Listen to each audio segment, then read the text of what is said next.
আবৃত্তি কৰিবলৈ লৈছোঁ স্বৰচিত এটি কবিতা যোগবোৰে কামোৰ নমৰা হ'ল।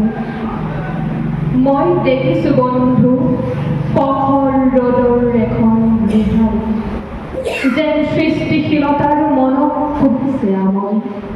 তথাপি মেৰিয়াই ল'ব পৰা নাই কৰ্মৰে পৰি মনত ভাগৰি গৈছে নিহাৰি।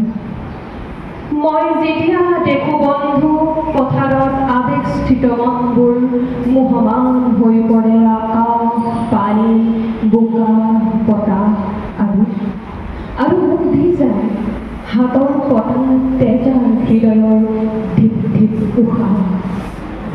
মই দেখিছোঁ বন্ধু বোকাত নাঙল শিৰণিৰ দৃশ্য, হৃদয়ত দমকৈ গাঁত খান্দো শস্য সিঁচো গোপনে গোপনে বাঢ়ি আহে।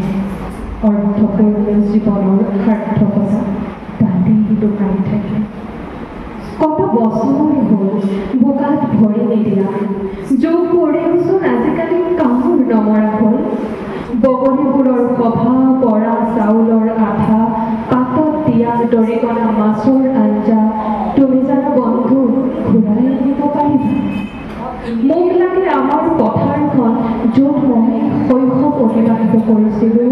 দেউতাৰ ঘামত মোৰ মাৰ অপূৰ্ব হাতৰ পৰা সেই সময় মোক লাগে, সেই আবেগ মোক লাগে, সেই পথাৰখন মোক লাগে, সেই পথাৰখন মোক লাগে। বন্ধু বন্ধু তুমি ঘূৰাই আনিব পাৰিবা আমাৰ